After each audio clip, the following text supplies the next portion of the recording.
Խորհրդարանական լսումներ առանցքում Գյումրիում տեղի ունեցած ողբերգական դեպքերի հետ կապված իրավական գործընթացներն են։ Ստորագրահավաք Գյումրիում քաղաքացիական ակտիվիստները պահանջատեր են և պատրաստ են պայքարել։ Ինչու Գլենդեյլ Հիլզի կառուցած շենքերը պետությունը որպես սեփականություն չի ճանաչում և երբ բնակիչներին կտրվի սեփականաշնորհման գործընթացը սկսելու իրավունք։ Հատուկ ուշադրություն գյուղատնտեսական ոլորտին կմեկնարկի համայնքների խոշորացման ծրագիրը։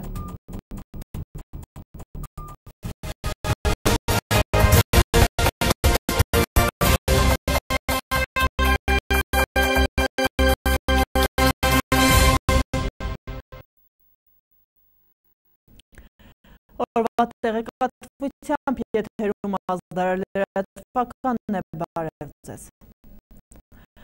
Ազգային ժողովի պետաիրավական հարցերի մշտական հանձնաժողովում անցկացվել են Գյումրիում տեղի ունեցած ողբերգական դեպքերի հետ կապված իրավական գործընթացների մասին թեմայով խորհրդարանական լսումները։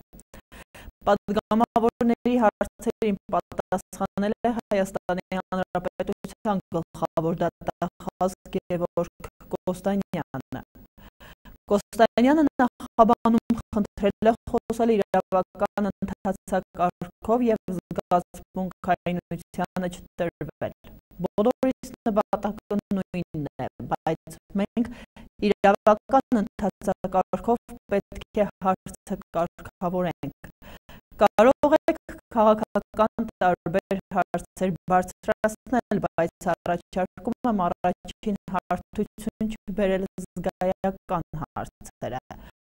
Պատրաստ եմ ցանկացած հարցի պատասխանել, ինչքան էլ ժամանակ պահանջվի, բայց կխնդրեմ, որպեսզի այնպիսի հարցադրումներ տաք, որոնք իրոք կարևոր են իրավական ընթացակարգերի համար, որ հասարակությունը իմանա, ասել է նա։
Ուսանողների բնակարան մուտք գործելու, հանցագործության կատարման ժամի, տեղի, հանգամանքների, հայտնաբերման հետ կապված բոլոր հարցերը դեռևս քննարկվում են եւ այդ բոլոր հարցերի պատասխանները մենք ունենք քրեական գործում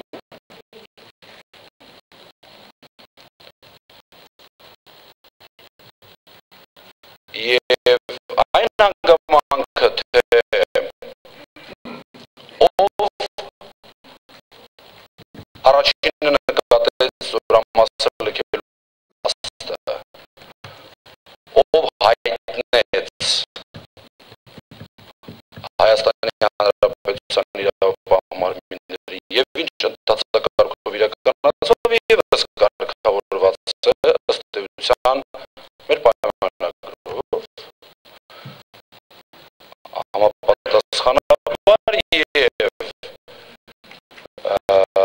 իրավապահ մարմինների կողմից իրականացվել է փոխօգնությամբ եւ փոխհամագործակցված միջոցառումներ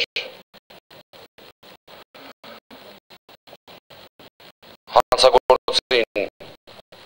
հայտնաբերելու հետ կապված ինչ վերաբերում է ժամի եւ այ որ ժամին լքեց, որ ժամին եկավ, ես կարող եմ հիմա բոլոր այդ ժամային դրույթները ձեզ ներկայացնել, բայց ես չեմ կարծում, որ դա հիմա նպատակարար է եւ ես չեմ կարծում, որ հիմա ես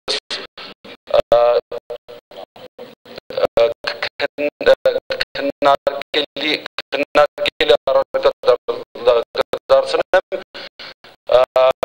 քրեագործի վարույթի այն հանգամանքները, որոնք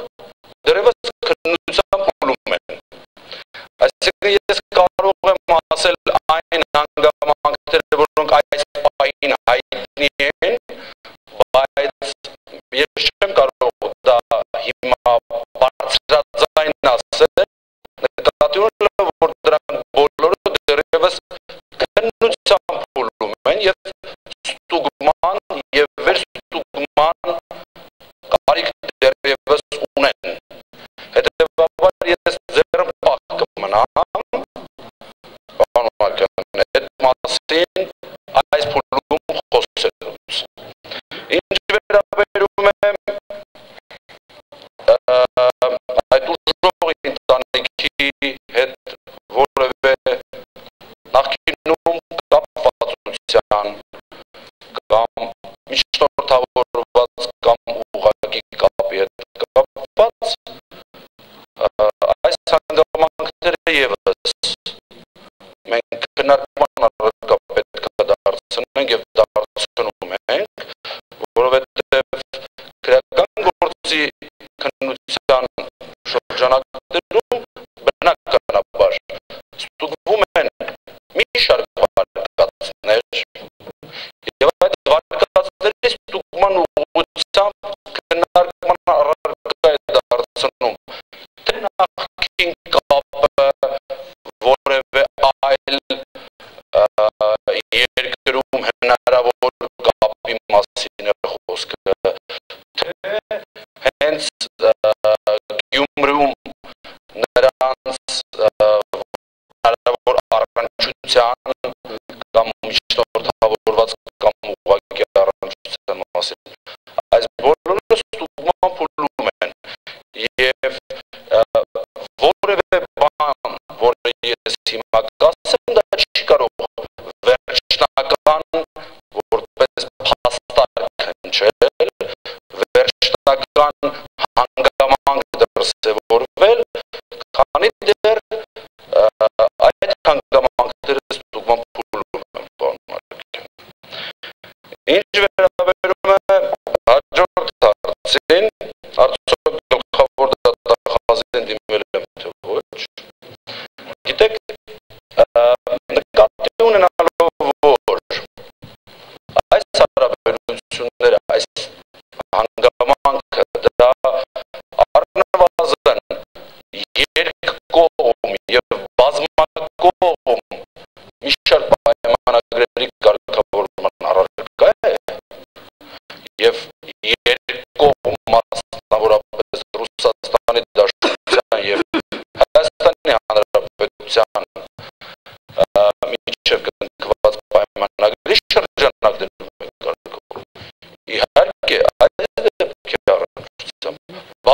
բազմաթիվ անգամ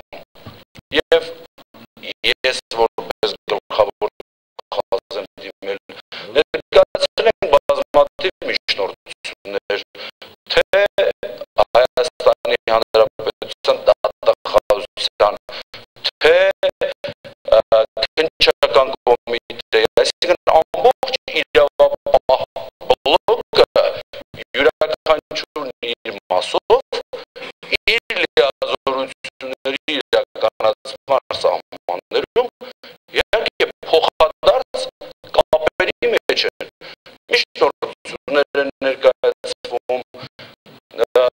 պահանջներ են ներկայացվում,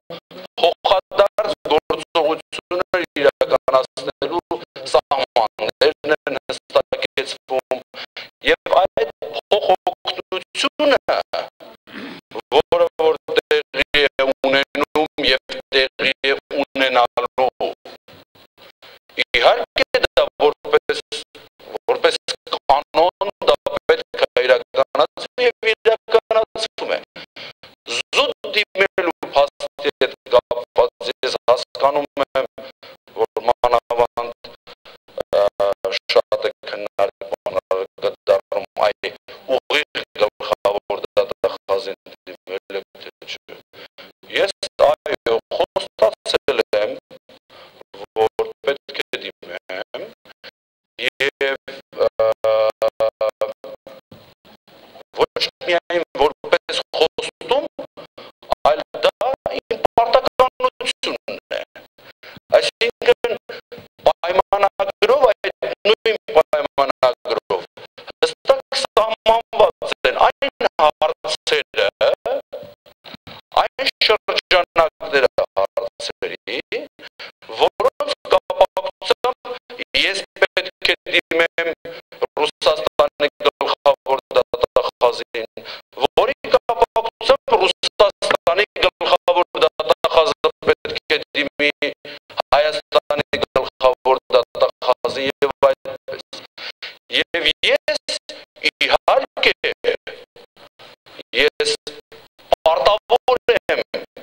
դիմել գլխավոր դատախազին Ռուսաստանի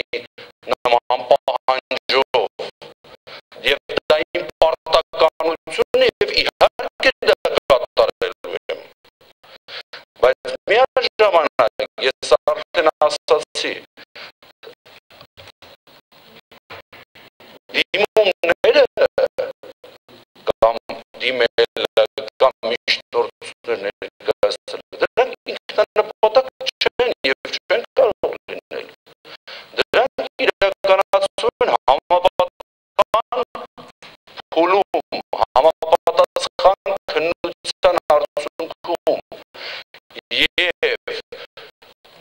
անհրաժեշտ քննչական դատավարական հիմքեր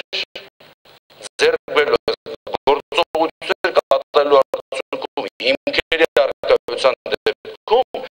երբ որ արդեն բավարար հիմքեր լինեն որպեսզի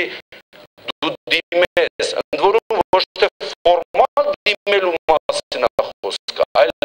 պատճառաբանված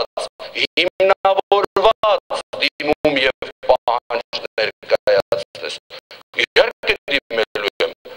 պարտադիր եմ դիմելու դա իմ պարտականությունն է ես դա կատարելու եմ բայց կատարելու եմ այն փուլում եւ այն հիմքերի դեպքում որոնք իզորու եւ բավարար ձևով հիմք կտան որպեսզի մենք ստանանք մեզ համար ակնկալվող արդյունքը այսինքն դիմելու փաստը բանում ինքնանպատակ չի կարող ենք դիմել հազարավոր դիմումներ կարող ենք ներկայացնել հազարավոր միջնորդություններ կարող ենք ներկայացնել բայց դա չի նշանակում որ մենք ունենում ենք ամեն դեպքում մեզ համար ակնկալվող արդյունքը հիմնավոր պատճառաբանված հետևաբար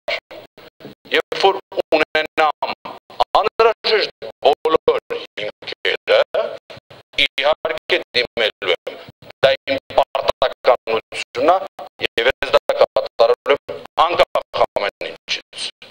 Այսօր մենք ինչ ենք տեսնում, մամուլում տարաբնույթ մեկնաբանություններ, Ռուսաստանի գործիչների տարաբնույթ հայտարարություններ, իսկ եթե մենք այս ամենը չպետք է վերլուծենք և ճիշտ պատասխաններ տանք, ապա մենք ազգաբնակության միջից շատ տարակուսանքներ չենք անում։ Իմ խնդրանքն է, եթե մենք նորից լսումներ ենք անելու, մենք լսումներ անենք երբիսին, որ մարդիկ որոշակի կասկածանքները արդեն ժողովրդի մոտ։ Այսօր ես անկեղծ եմ ասում, այսօր Գյումրիում հանգիստ վիճակ է, բայց այդ շատ հանգստությունն է, ներքին լարվածությունն է պարունակում իր մեջ, որը ցանկացած ժամանակ կարող է լուրջ հետևանքների առիթ տալ, և ցավոք սերտ ռուսները դրանք գնում են։ Եվ պարադական չէ, երկու սահմանապատ բաները, սպաները, ինչ գործ ունեն այդ օրերին հարբած նորից Գյումրու փողոցներում։ Մինչև այսօր Ռուսաստանի պաշտպանության նախարարությունը որևիցե մեկին չի պատժել և հրապարակավ չի ասել, հրամանատարին ազատել ենք աշխատանքից, այս ստորաբաժանման ղեկավարին ազատել ենք աշխատանքից։ Այս դրանք հարցադրումներ, որ մենք պետք է բարձրացնենք և պահանջենք, որպեսզի օր ավելի շուտ դրա լուծումները ռուսական կողմը, հատկապես Ռուսաստանի պաշտպանության նախարարություն տա, որտեղ մի բարձ կա, պարոն գլխավոր դատախազ, որ ինքը տասալիկ է և դրա համար պատասխանատու են մի շարք բարձրաշան սպաներ, գոնե բարձրաշան սպաներից մի քանիսին թող հենց հիմա ազատ էին աշխատանքից, այսպես ասած պաշտոններից զրկեն, որպեսզի ժողովուրդը տեսնի, որ ինչ-որ քայլ է կատարվում։ Դե չէ, այսպես մենք այսօր քննարկում ենք, մենք իրավական տերմիններով չենք կարողանալ ժողովրդին բացատրել։ Մեզ պետք է ժողովրդին բացատրել կոնկրետ քայլերով, կոնկրետ ժողովուրդը տեսնի, որ իրոք քայլեր են առնում։ Այսօր մարդիկ ինչ են պահանջում, պահանջում են այդ քայլերը և իրոք սպասում են, որ վճիռը պետք է կայացվի, ոչ կարծես թե չի կասկածում, որ ստահակ ամենածանր պատիժը կստանա, միևնույն է դա իրեն քիչ է, բայց մարդիկ ուզում են, որ այդ հարցերի պատասխանը դուրս գա և տեսնեն կոնկրետ քայլեր, հատկապես ռուսական համապատասխան մարմինների կողմից։ Շնորհակալություն։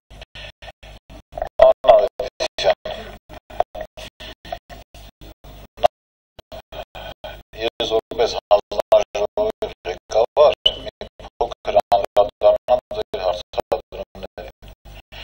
Այս լսումները հանձնաժողովը չի արել որևէ խնդիր լուծելու համար։ Այս լսումները ծնվել է մեր թե ընդդիմադիր, թե իշխանական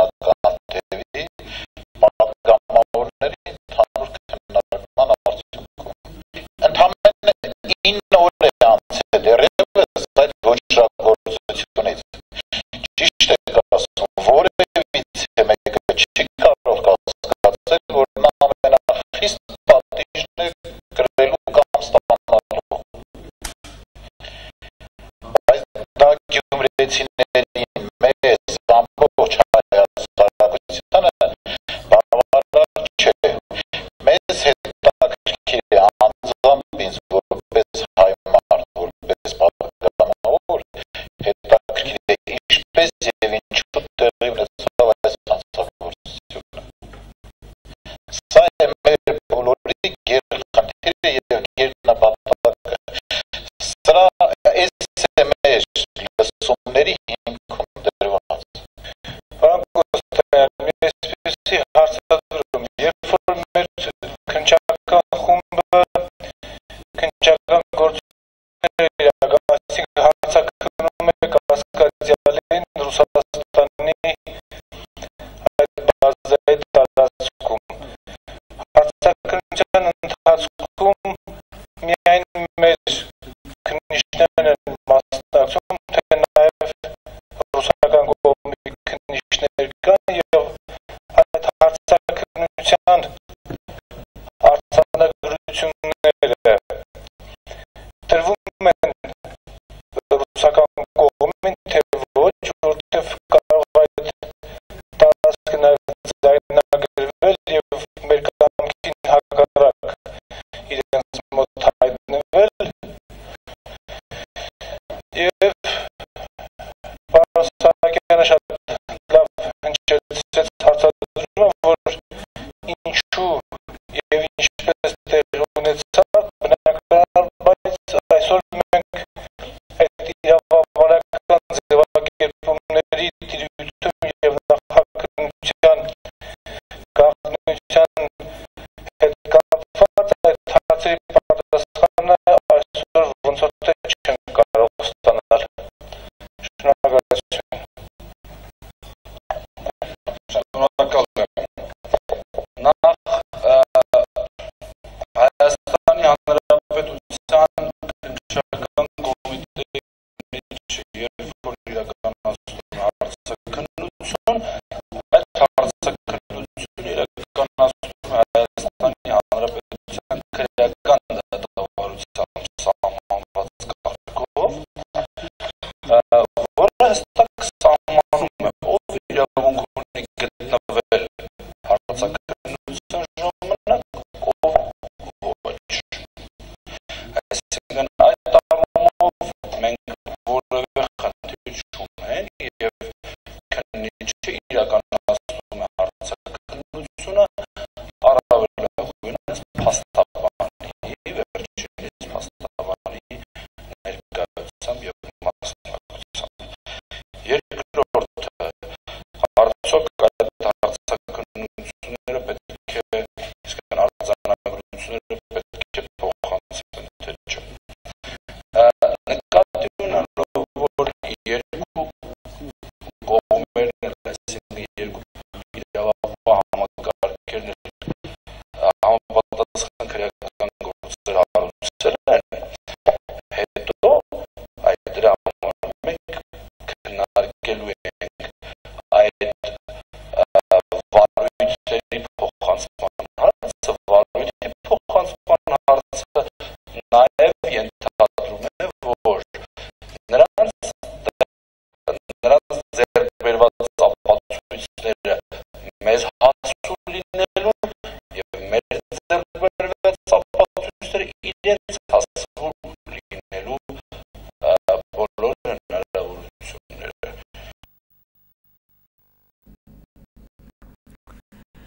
Հունվարի 12-ին Գյումրեցի Ավետիսյանների ընտանիքի նկատմամբ տեղի ունեցած ոճրագործության մեղավորներին արդար դատավճռի պահանջով են հանդես եկել մի խումբ ակտիվիստներ։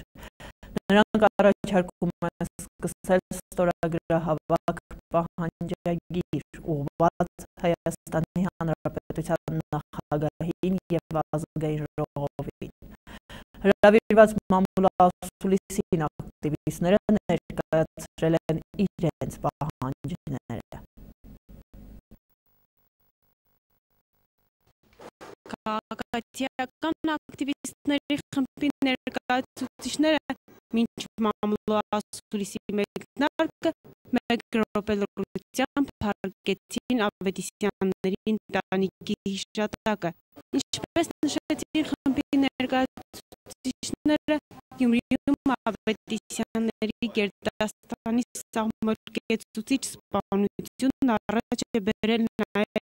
անզորության զգացում։ Գյումրեցիները քաղաքացիական ակցիաների միջոցով ձևակերպել են իրենց հիմնական պահանջը։ Խմբի ներկայացուցիչ Արմեն Ներսիսյանի տեղեկացմամբ Հայաստանի Հանրապետության քաղաքացին պահանջում է արժանապատվությունը բարձր պահող դատավարական ընթացք, բոլոր մեղավորներին արժանի պատիժ և Հայաստանի Հանրապետության արտարադատության գերակայությամբ հրապարակային դատավարություն։ Այս բողոքը նրանք փորձելու են մտցնել իրավական դաշտ։ Ներկայիս իրավիճակը ես պետք է փաստացնեմ, որ բացառիկ ճշգրտությամբ ընդգրկել է Սրբազանը, Շիրակի թեմի առաջնորդը, ով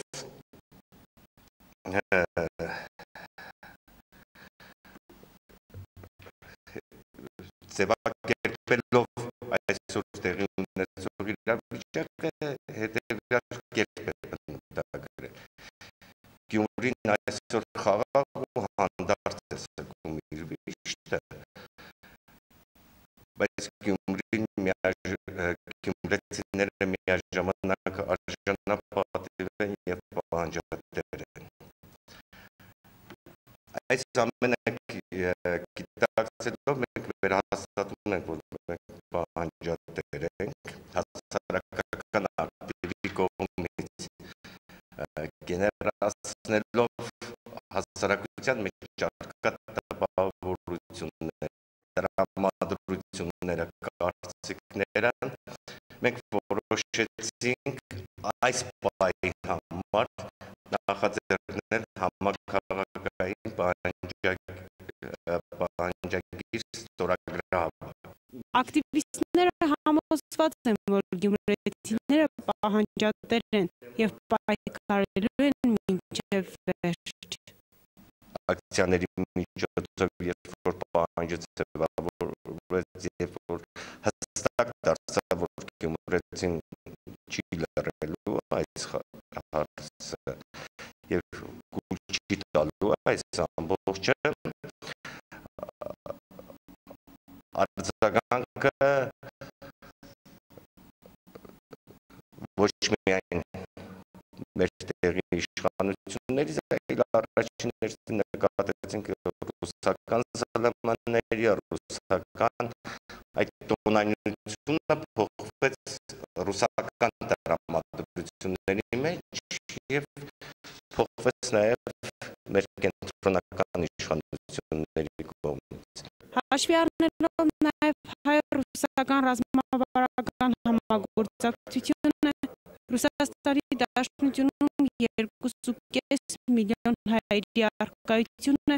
և ազգամիջյան հարվածություն թույլ չտալու անհրաժեշտությունը, Արմեն Ներսիսյանը ակտիվիստների անունից առաջարկեց կազմակերպել Հայաստանի Հանրապետության նախագահին և Հայաստանի Հանրապետության ազգային ժողովին ուղղված համաքաղաքային ստորագրահավաք պահանջագիր, ներկայացնելով երկու պահանջ։ Վերահաստատելով մեր պահանջը, իսկ պահանջը հստակ է, կասկածյալը կամ տարբեր վարկածներից դեռևս պարզ չէ, մեզ կասկածյալները պետք է գտնվի կամ գտնվեն Հայաստանի Հանրապետության իրավազորության ներքո և պատիժը պետք է կրեն արտարադատության կողմից։ Երկրորդ պահանջը, որը գյումրեցիների նորից մտահոգում է, Հայաստանի Հանրապետության տարածքում կարող են ծառայել Ռուսաստանի Դաշնության զինված ուժերի որոշակի ցենզի համապատասխանող պայմանագրային զինծառայողները եւ սա պետք է ամրագրվի ձայնագրերում եւ ոչ ինքնաբուխ հայտարարությունների տեսքով պետք է սա լինի։ Իդեպ ստորագրահավաքը կազմակերպելու եւ անցկացվելու է կամավորների միջոցով տարբեր թաղամասերում, իսկ մարտաշատ վայրերում կտեղադրվեն սեղաններ եւ ցանկացողները կկարողանան մասնակցել։ Լուսինե Պողոսյան, Արթուր Մարգարյան, Ազդարար։ Ռուսաստանի Դաշնության Պետդումայի մի խումբ պատգամավորներ կայացել են Գյումրի Ավետիսյանների հիշատակին ծաղկեպսակներ դնելու եւ Գյումրիի բնակիչներին հանդիպելու համար։ Ռուսաստանյան Նովոստի գործակալության այս մասին ասել է Եդինյա Ռոսիա խմբակցության պատգամավոր Բորիս Ռեզնիկը։ Գյումրի ընդրամանելու նաև ԱՊ հարցերով կոմիտեի անդամ Իրինա Ռոդնինան, նույն կոմիտեի նախագահի առաջին տեղակալ Օլեգ Լեբեդևը եւ Պետդումայի նախագահի խորհրդական Միխայել Կովոտը։ Պատգամավորի փոխանցմամբ կլինեն հանդիպում նաև Հայաստանի խորհրդարանում եւ Գյումրիի ղեկավարության հետ։ Ռեզնիկը ասել է, որ պատգամավորները պետք է խոսեն նրանց հետ տեսակետները հստակեցնելու համար։ Հայաստանի փաստաբանների պալատը խորը մտահոգություն է հայտնել պալատի խորհրդի անդամ Լուսինե Սահակյանին, պալատի անդամներ Ավետիք Իշխանյանին եւ Արգիշտիկ Կիվիրյանին հունվարի 15-ին Ավետիսյանների ընտանիքի հիշատակին տեղի ունեցած մոմավառության ընթացքում Երևանի ազատության հրապարակին ձգվերման ենթարկելու դեպքի կապակցությամբ։ Փաստաբանների պալատը մտահոգություն հայտնելով իր անդամների իրավունքների եւ ազատությունների սահմանափակման փաստով կոչ է արել պատկան մարմիններին կատարվածի կապակցությամբ իրականացնել համապարփակ քննություն, որի արդյունքներով պատասխանատվության ենթարկել մեղավոր անձանց։ Շարունակում ենք թողարկումը նախագահ Սարգսյանի հրամանագրով հայրենիքի սահմանները պաշտպանելիս ցուցաբերած արիության եւ անձնազոհության համար այն զորամասի պայմանագրային զինծառայող կրսեր սերժանտ Նահապետ Ասատրյանը եւ Արման Ուդումյանը հետմահու պարգևատրվել են մարտական ծառայության մեդալով։ Այդ մասին հաղորդում է Հայաստանի նախագահի աշխատակազմի հասարակայնության եւ տեղեկատվության միջոցների հետ կապերի վարչությունը։ Նահապետ Ասատրյանը զոհվել է հունվարի լույս 21-ի գիշերը Լեռնային Ղարաբաղի եւ Ադրբեջանի զորքերի շփման գծի Քարվաճարի ուղղությունում հակառակորդի դիվերսիոն գործողությունները կասեցնելու ժամանակ։ Արման Ուդումյանը զոհվել էր երեքշաբթի Տավուշում հակառակորդի կողմից հրադադարի ռեժիմը խախտելու հետևանքով ստացած հրազենային վնասվածքներից։ Հայ-ադրբեջանական սահմանին անցած գիշեր դարձյալ լարված է եղել հակառակահերթերի տակ է պահել սահմանը, ինչպես նաև դիվերսիոն փորձ է նախաձեռնել, ինչին հայկական կողմը պատասխանել է եւ հետ մղել դիվերսիոն հարձակումը։ Հայկական կողմը կորուստներ չունի, հաղորդել Հայաստանի պաշտպանության նախարարությունը։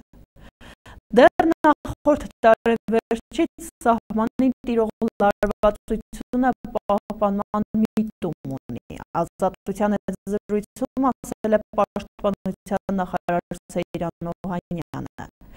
Իրավիճակը հայկական զինված ուժերի կողմից եւ հայաստանյան հատվածում եւ Լեռնային Ղարաբաղի պաշտպանության բանակի կողմից վերահսկելի է։ Չկա հակառակորդի մի այնպիսի գործողություն, որին արժանին հակահարված չի տրվում եւ այնուհետ համապատասխան վերլուծությունների արդյունքում արդյունավետ որոշումներ չեն ընդունվում, որպեսզի ավելի կայունացնենք իրավիճակը։ Բայց այնուամենայնիվ կարող եմ ասել, որ որոշակի լարվածություն կա։ Հարցին, թե որքանով է հավանական, որ լարվածությունը վերաճի լայնածավալ ռազմական գործողությունների, նախարարը արձագանքել է։ Չեմ կարծում, թե սա կարող է տանել լայնամասշտաբ գործողությունների, բայց այնուամենայնիվ ես գտնում եմ, որ ի վերջո հակառակորդի ռազմաքաղաքավարությունը եւ ռազմական ղեկավարությունը պետք է գիտակցի, որ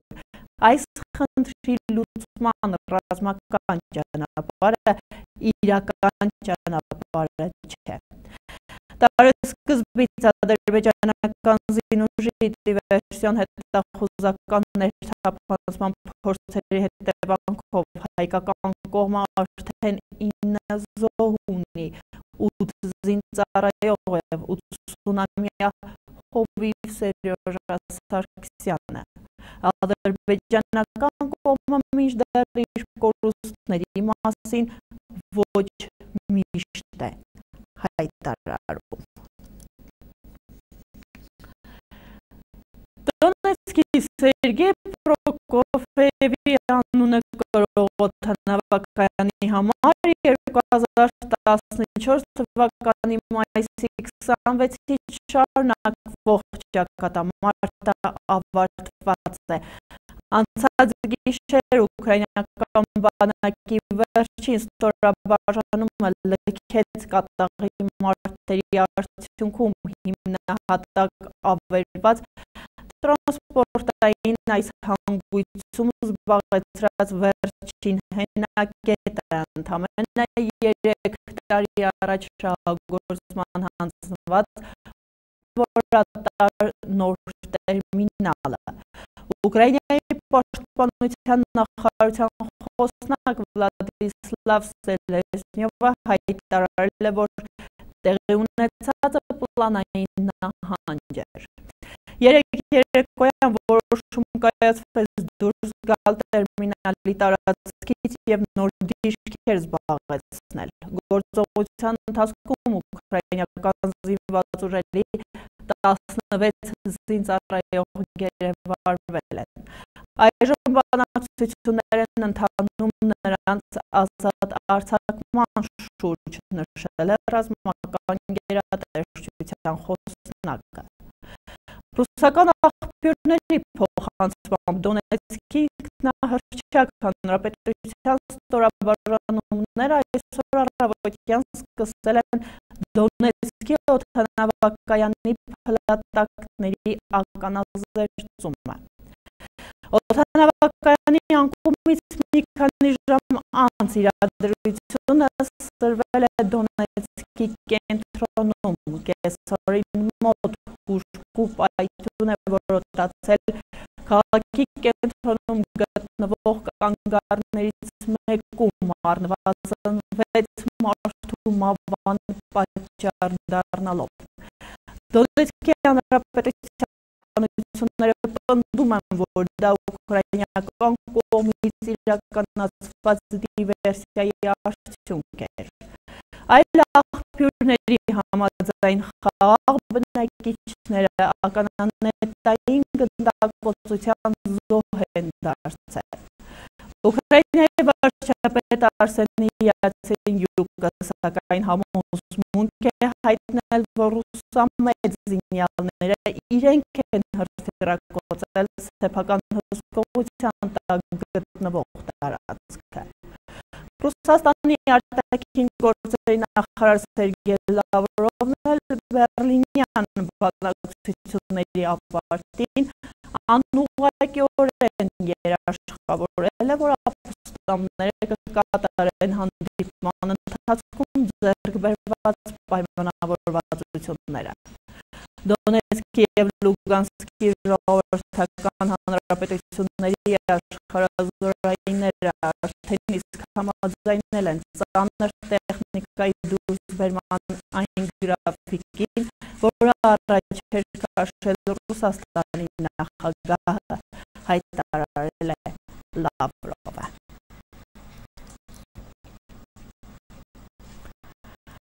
Բեռլինում ուկրաինական ճգնաժամի հարցով Ռուսաստանի, Ուկրաինայի, Գերմանիայի և Ֆրանսիայի արտգործնախարարների հանդիպման արդյունքում կոչ է արվել դադարեցնել ռազմական գործողությունները և ծանր հրետանին սահմանից հետ քաշել։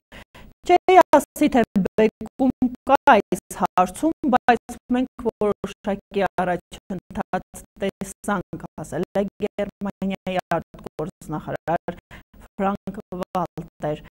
Շտայնմայերը։ Այսօր Լոնդոնում Մեծ Բրիտանիայի արտգործնախարար Ֆիլիպ Համոնդի և Միացյալ Նահանգների պետքարտուղար Ջոն Քերիի նախագահությամբ գումարվում է միջազգային խորհրդաժողով, որի օրակարգում իսլամական պետություն զինված կազմակերպության դեմ պայքարը համատեղելու հարցն է։ Մեկօրյա խորհրդաժողովին մասնակցում են ավելի քան 20 երկրի ներկայացուցիչներ, այդ թվում արաբական աշխարհից։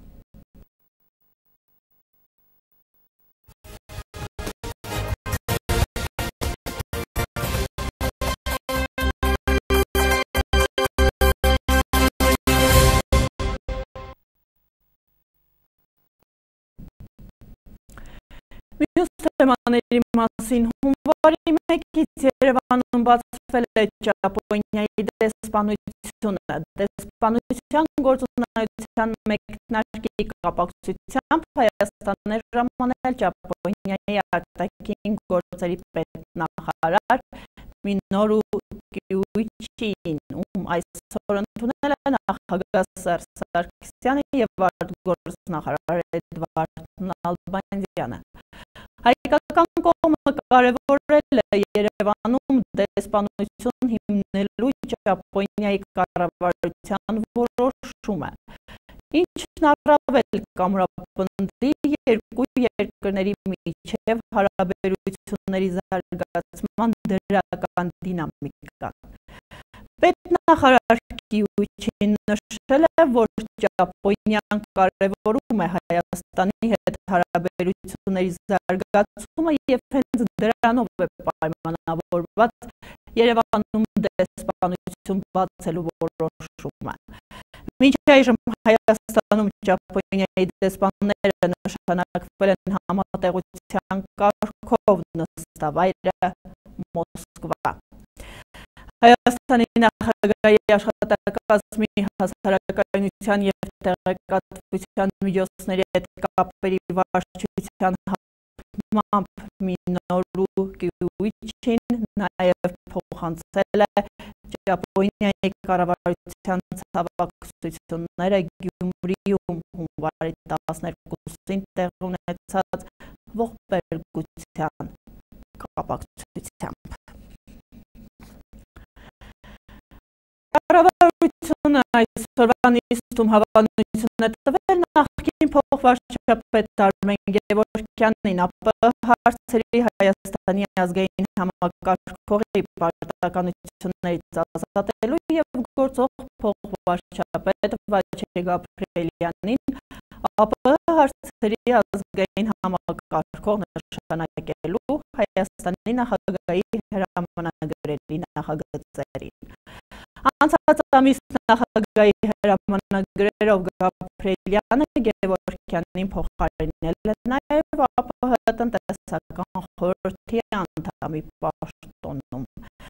Կառավարության այսօրվա մեկ այլ որոշմամբ Վաչե Գաբրիելյանը հաստատվել է Սևանի իշխանի պաշարների վերականգնման և ձկնաբուծության զարգացման հիմնադրամի հոգաբարձուների խորհրդի նախագահ։ Իսկ Արմեն Շանազարյանը կառավարության որոշմամբ նշանակվել է էկոնոմիկայի նախարարության աշխատակազմի ղեկավար։ Գործադիր հավանության է արժանացրել շահութահարկի մասին օրենքում լրացումներ և փոփոխություն կատարելու մասին օրենքի նախագիծը, որով չարկվում է արտահանող կազմակերպությունների շահութահարկը նվազեցնել 10 անգամ, ներկայումս գործող 20% շահութահարկի փոխարեն սահմանելով 2%։ Սակայն ինչպես վստահեցրել է ֆինանսների փոխնախարար Վախթանգ Միրումյանը, փոփոխությունը չի տարածվելու բոլոր արտահանողների վրա։ Անհրաժեշտ է 3 չափորոշիչ՝ կառավարության հավանության արժանացած արտահանման ծրագրի առկայություն, արտահանող անձը հաշվետու տարվա ընթացքում առնվազն պետք է ունենա 50 միլիարդ դրամ մաքսային արժեքով Հայաստանի տարածքից ապրանքների արտահանում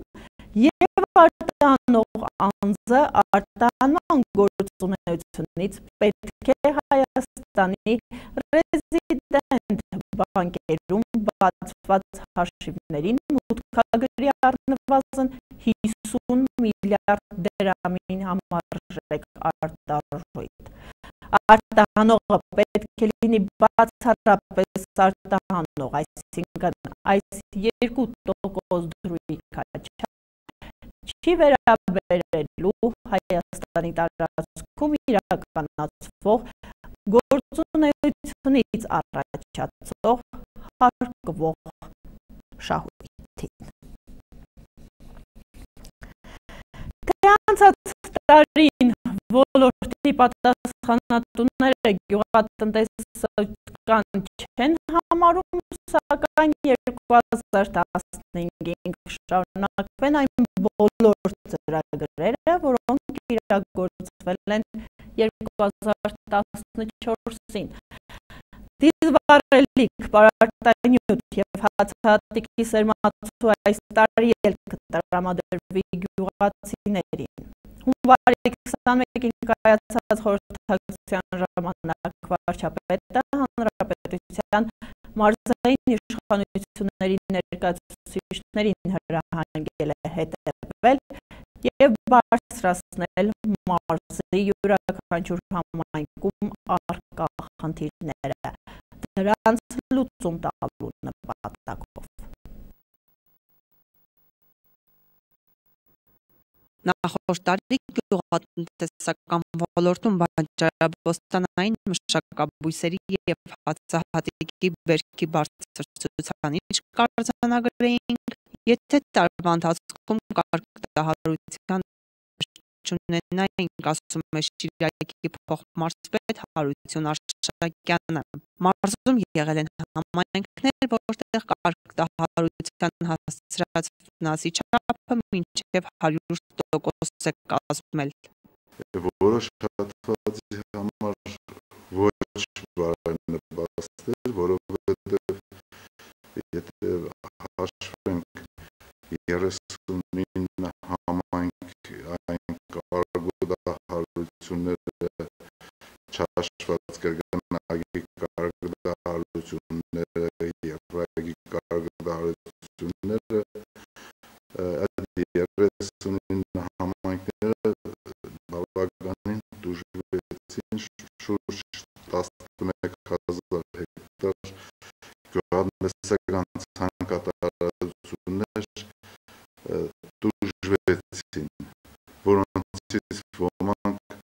որոշները 100%-ով։ Եթե վերին ատյաններում են գյուղատնտեսական ոլորտում նախորդ տարի գրանցված ցուցանիշներից դժգոհում, ապա գյուղացին վնասը սեփական մաշկի վրա է զգացել։ Այլընտրանք չունենալով այս տարի ևս նա կնախապատրաստվի գանանացանի աշխատանքներին, վարկով թե պարտքով պետության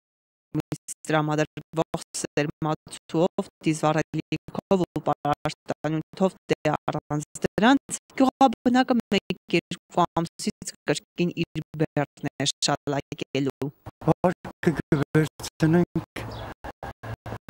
աշխատածություններից, վարկը կպակի նորից մյուս տարի նույնիկ կրկնություն։ Եկամուտները յոլակ երտանք։ Անցած տարի լավ կերներ, եթե կարգուտի այդ հարցերը չկներ, կարգուտի չկներ։ Եկամ կարգուտը խապեց։ Մենք խապեց վերականգնեցինք, վերեցինք նորից տանգին, նորից խապեց։ Կարգուտները անասը չհադուտեցին էդի բադեր։ Հեկտարում հեկտար կարել, հեկտարում կաստышկայր,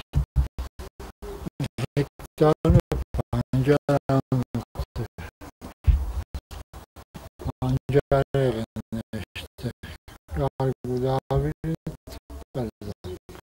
Ինչ եք ցանում։ Կարտոշկա, պամիդոր, ամեն ինչ գյուղատնտեսական, բայց փոքր մասշտաբով ես մեծ թողս չունեմ։ Բացի նախորդ տարիներին իրականացված ծրագրերից, կառավարությունն այս տարի հատուկ ուշադրություն կդարձնի անմշակ հողերի նպատակային օգտագործման խնդրին։ Շարունակվել են հողերի նպատակային օգտագործման խնդիրները, որ մեր առջև դրված է եւ առաջիկա 5 տարիների ընթացքում մենք պետք է հասնենք նրան, որ ամբողջ հողատեսքերը մշակենք եւ Հայաստանում չմշակվող հողեր չլինեն։ Մեզ համար գերխնդիր է եղել պարոն վարչապետ հողերի արդյունավետ օգտագործումը եւ չօգտագործած հողերը շրջանառության մեջ դնելը։ Մարզպետարանները, մարզպետները եւ գյուղվարության պետերը հավասար աշխատեն միասնական։ Բոլորը պետք է համատեղ մի մարդու նման մտածեն ընդհանուր գործի արդյունքի մասին։ Սա ինձ համար լինելու է սկզբունք, հետևողական նայելու եմ այդ գործընթացին։ Վարչապետի գլխավորությամբ կայացած խորհրդակցության ժամանակ քննարկվել է նաև համայնքների խոշորացման խնդիրը։ Կառավարությունը մտադիր է առաջիկայում խնդրի հետ կապված պիլոտային ծրագիր իրականացնել հանրապետության որոշ մարզերում։ Այդ մեր մարզին առայժմ չի վերաբերում։ Նախնական տվյալներով համայնքների խոշորացման ծրագիրը կիրագործվի Տավուշի, Լոռու և Սյունիքի մարզերի մոտ 20 համայնքում, իսկ մինչ այդ հարցի վերաբերյալ կանցկացվի հանրաքվե։ Ալաբա Բաղդասարյան, Արթուր Մարգարյան, Աստարար։ 2 տարի ոլորտի մեջ 2012 թվականի շահագործման հանձնված մուշ 2 թաղամասի բազմաբնակարանները մինչ օրս չեն սեփականաշնորհվում։ Որն է խնդիրը և ինչի հետևանք է սա։ Այդ շենքերը դեռևս հանդիսանում են Glendale Hills ընկերության սեփականությունը, Հայաստանի Հանրապետության կառավարությանը չի հանձնվել որոշակի խնդիրներով պայմանավորված։ Սկզբում դրանք շինարարական թերությունների վերացում ձևակերպում ունեն, այսօր արդեն այս հարցի շուրջ կատարյալ անորոշություն է։ Glendale Hills-ի կառուցած տները պետությունը որպես սեփականություն չի ճանաչում։ 2 տարի առաջ շահագործված շենքերի թերությունների պատճառով բնակիչների իրավունք չունեն սեփականաշնորհելու բնակարանները։ Շատ շահագրգռված ենք այդ հարցում մենք, շատ ենք շտապեցնում, ցավոք սրտի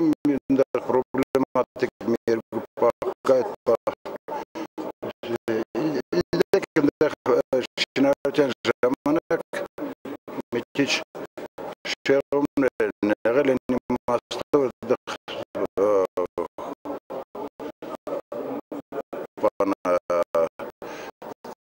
ձևակերպման խնդիր էլի, որ դա հաշվի շինարարական օբյեկտը հանձնման հետ կապված խնդիր ունի։ Ես չեմ խորացել, ասենք, դրա մեջ որպես մասնագետ, չգիտեմ որ մասն է, բայց գիտեմ որ կա ինչ-որ մի խնդիր։ Ուշանում է գործընթացը, այս պահին ընթանում է Glendale Hills կազմակերպության անվամբ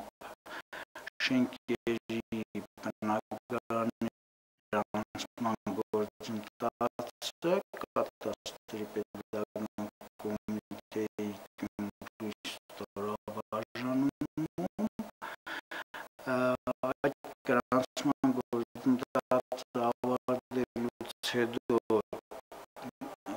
տեղի կունենա արկու վաճառք Glendale Hills կազմակերպության և քաղաքաշինության նախարարության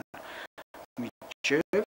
և երբ շենքերը արդեն իսկ ձևակերպվեն կատաստրի պետական կոմիտեում քաղաքաշինության նախարարության անվամբ վգագները գտրամադրվեն քաղաքաշինության նախարարությանը, այդ ժամանակ էլ կսկսվի սեփականաշնորհման գործընթացը։ Սեփականաշնորհման խնդիրը սուր է հատկապես մեքսենյականոց բնակարանների դեպքում, դրանք հասել էին հիմնականում տարեցներին։ Չսեփականաշնորհված բնակարանները ժառանգներից հետ են վերցնում։ Խնդիրը իրոք կա, բայց էլ եմ ասում, եթե նայագիչը մեկն է, մի մարդ է հաշվառված այդ բնակարանում կամ մեկին են օրդերավոր է, կարգը դա է։ Ուստի խնդիրը դա կարող է դառնալ ժառանգների համար, ասենք, բնակարան, սա է խնդիրը, բայց ցավոք սրտի չի եղել ինչ պատճառներով, ոնց որ հիմա է ձգձգվում, և մարդը հնարավորություն չունեցել սեփականաշնորհ որ եղավ, այդ հարցը կփակվի ընդհանրապես, բայց մենք նաև խնդրել ենք, որ դրա վրա շատ չկենտրոնանան, մինչև այս հարցը գրուզվի, որը մեղքը այդ մարդկանց չէ։ հարցով պետք է մենք շատ ավելի լուրջ զբաղվենք, քան մինչև հիմա զբաղվել։ Բնակարանները չսեփականաշնորհելը լուրջ վտանգ է նաև բնակարանի գնման վկայագիր ծրագրի համար։ Գյումրիի ազատ բնակարանների հիմնական մասը հենց այդ նորակառույցներն են, իսկ դրանց փաստացի տերերը առաքում վաճառքի իրավունք չունեն։ Բնակարանների գնման սերտիֆիկատների պրոցեսը, որտեղ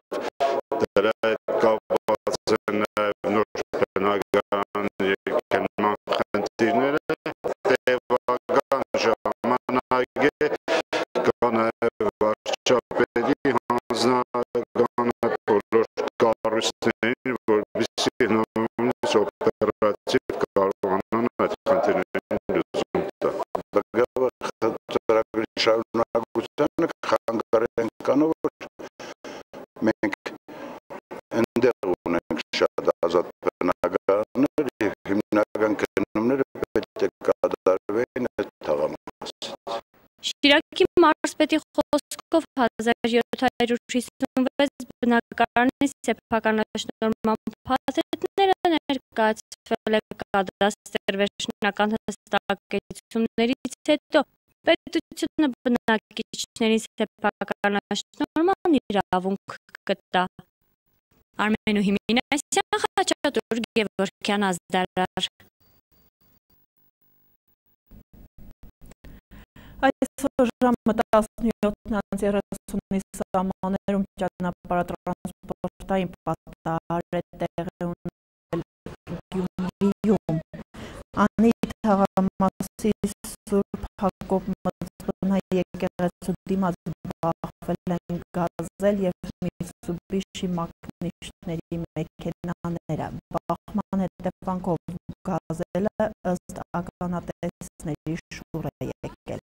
Մինչ ճանապարհային ոստիկանների դեպքի վայր հասնելն այն ուղղվել է։ Ըստ ոստիկանի, իրենք չգիտեն, թե գազել մակնիշի մեքենան ինչ երթուղի է սպասարկել, ունեցել է ուղևոր թե ոչ։ Նշում են միայն, որ երբ հասել են դեպքի վայր, տեսել են, որ շտաբ օգնության մեքենան տարածքից դատարկ հեռացել է։ Հրավիրվել են նաև ապահովագրական ընկերությունների պատասխանատուները։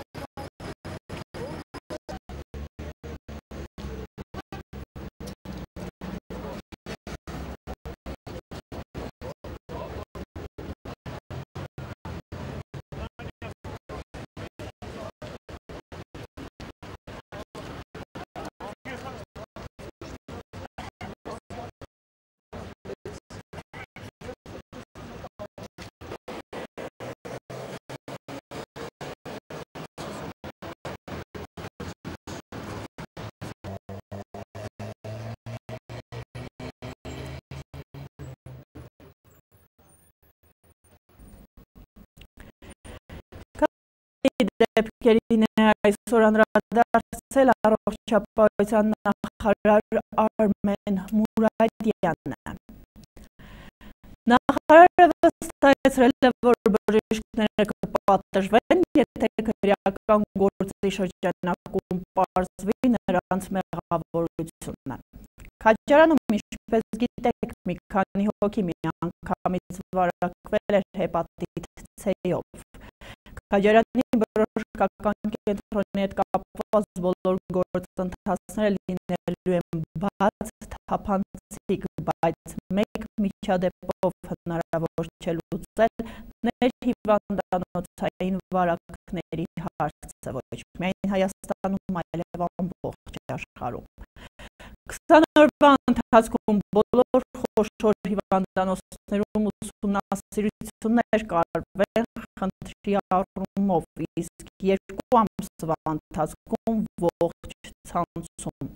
Կարծում եմ, որ յուրաքանչյուրի կյանքում կարող է նման բան պատահել, բացառություն չի կազմում նաև իմ ընտանիքը,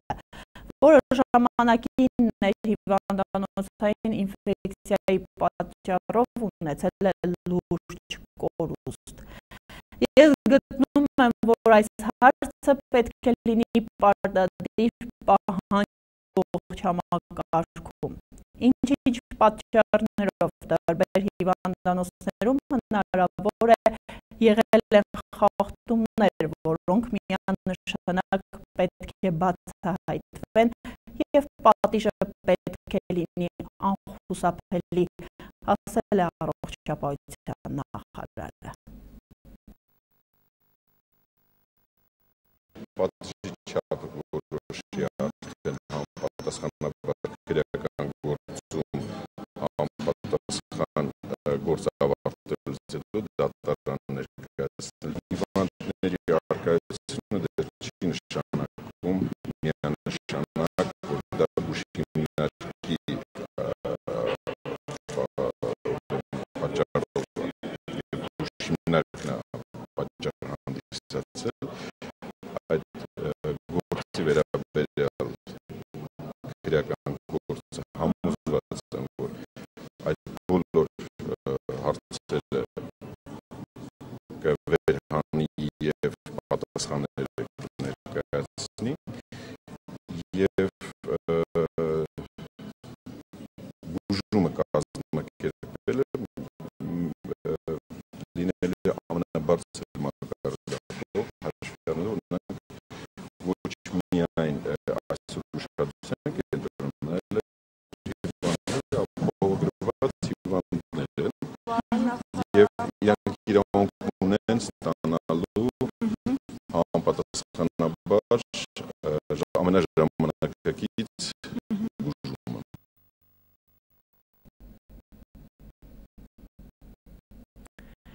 Ծաղկաձորում գտնվող Հայաստանի հունահռոմեական ըմբշամարտի Հայաստանի ազգային հավաքականի գլխավոր մարզիչ Լևոն Ջուլֆալակյանի առողջությունը 3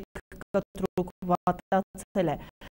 Անվանի մարզիչը շտապ տեղափոխվել է Երևան Էրեբունի բժշկական կենտրոն, որտեղ նրան ստենդավորել են։ Լևոն Ջուլֆալակյանի ինքնազգացողությունը լավ է։ Այսքան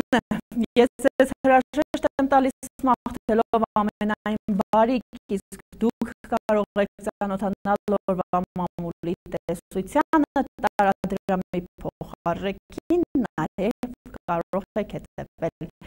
եղանակի տեսությանը։